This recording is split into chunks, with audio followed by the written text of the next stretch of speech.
Gemüse. Manche lieben es, andere eher weniger. Orange, Hasenzähne, knapper. Ketchup und Tomatensauce. Ohne Schale. Total geil. Stolze 111 Kilo Gemüse isst jeder von uns im Jahr. Die 5 beliebtesten von ihnen lassen wir jetzt gegeneinander antreten. Wir wollen wissen, ist eines am gesündesten? Auf Platz 5 der deutschen Beliebtheitsskala Rot- und Weißkohl. Zusammengenommen verspeist jeder von uns jährlich 4,7 Kilo davon. Mario Kriegel verkauft seit 20 Jahren Gemüse und Obst auf Frankfurts Wochenmärkten. Er weiß, gerade in Hessen wird gerne Weißkohl gekauft. Besonders als Sauerkrautvariante. Wird ja zu vielem hier dazu gegessen. Es gibt ja viele hessische Gerichte, wo Sauerkraut einfach dazugehört, was die meisten eigentlich, glaube ich, gar nicht wissen. Ja, so ein Kohl hat fast schon mehr Vitamin C wie eine Zitrone. Und das Schöne ist ja beim Kohl, dass das Vitamin C ja erst freigesetzt wird, wenn man den Kohl kocht. Das liegt daran, dass im Kohl Vitamin C in Form von Ascorbigen A und B gebunden ist. Beide Substanzen spalten sich beim Erhitzen auf und setzen Ascorbinsäure frei, also Vitamin C. So kann leicht angedünstetes Kohlgemüse sogar mehr davon enthalten als in rohem Zustand. Beim Rotkohl sind es 83 Milligramm pro 100 Gramm Portion. Das deckt fast den Tagesbedarf an Vitamin C. Weißkohl enthält mit 51 Milligramm etwas weniger. Außerdem sind beide reich an Kalium, wichtig für die Muskeln, den Flüssigkeitshaushalt und den Blutdruck. Mit 23 Kilokalorien pro 100 Gramm liegen sie im Mittelfeld bei Gemüsen. Rotkraut, schön wie Salat, schön frisch.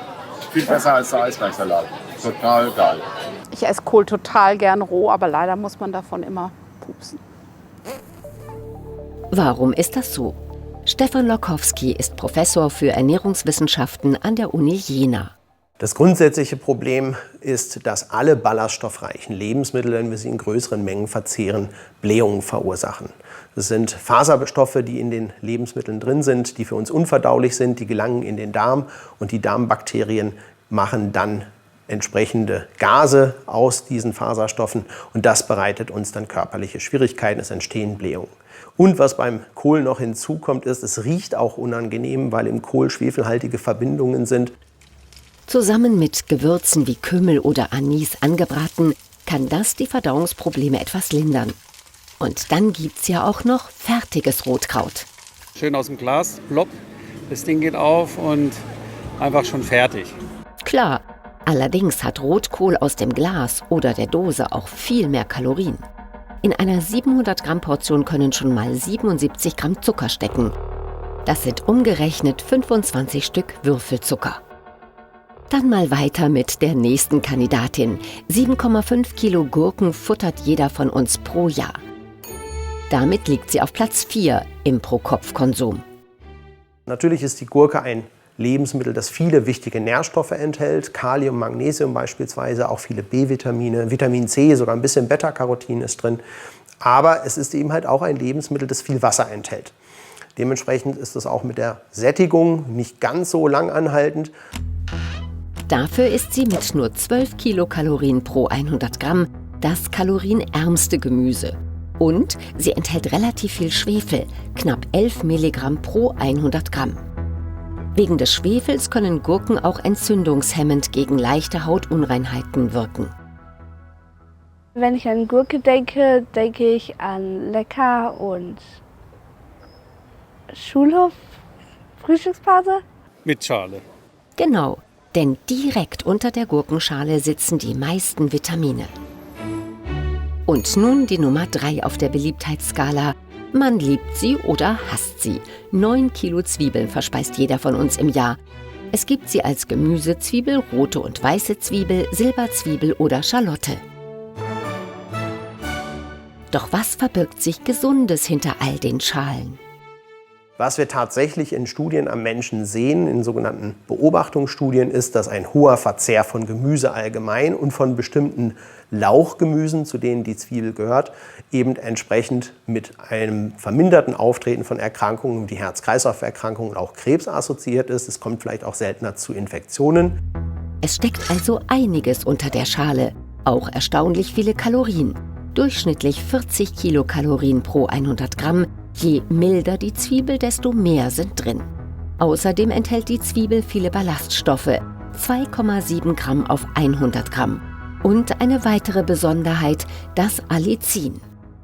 Womit wir beim Weinen sind, wenn wir Zwiebeln schneiden. Das liegt am Isoalin, einer schwefelhaltigen Aminosäure, die in den äußeren Zellschichten der Zwiebel steckt. Im Inneren dagegen befindet sich das Enzym Alliinase. Schneidet man das Gemüse, kommen die beiden Stoffe in Kontakt und es entsteht der tränenauslösende Reizstoff. Und hier ist die Nummer 2 im Pro-Kopf-Konsum. 11,5 Kilo verknabbern wir von diesem Gemüse. Händler Mario weiß, worauf Kunden beim Kauf von Möhren achten sollten.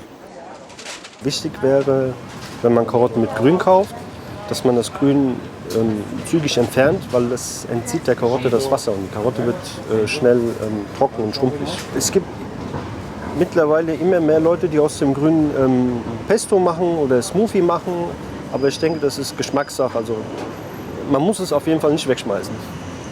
Kaninchen, Hasenzähne. Hasen-Karottenkuchen. Die Möhre ist ein echter Star.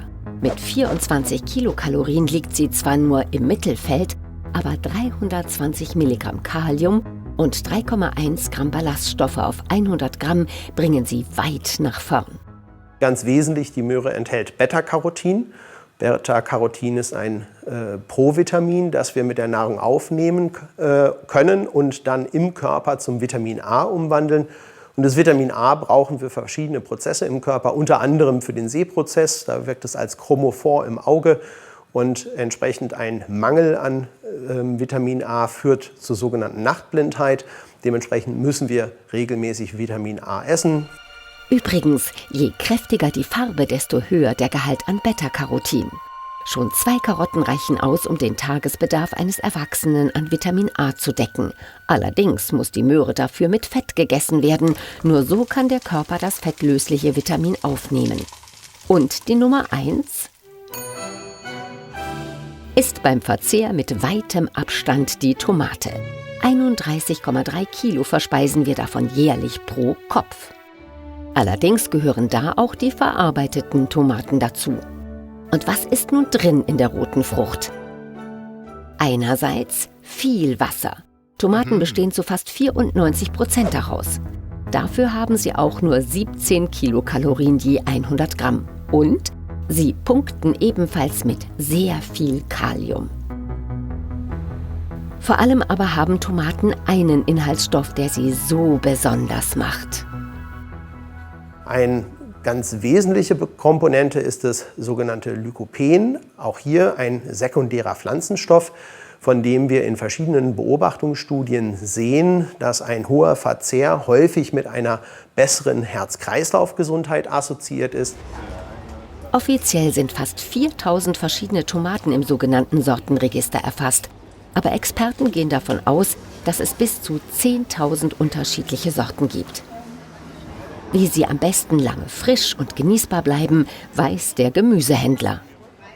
Also was der Tomate gar nicht gut tut, ist der Kühlschrank oder das Kühlhaus. Tomaten sollten überwiegend draußen gelagert werden. A, reifen sie dann besser nach und verlieren weniger an Geschmack. Doch ist ein Gemüse jetzt gesünder als alle anderen? Ganz klares Nein. Es gibt generell kein Superfood.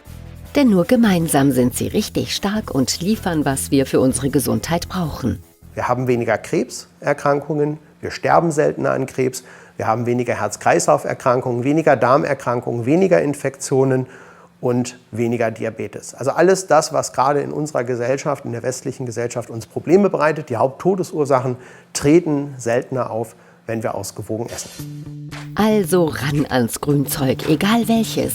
Am besten regional, saisonal, vielleicht sogar bio und ruhig auch mal roh knabbern. Dann bekommt man das Beste ab von jedem Gemüse.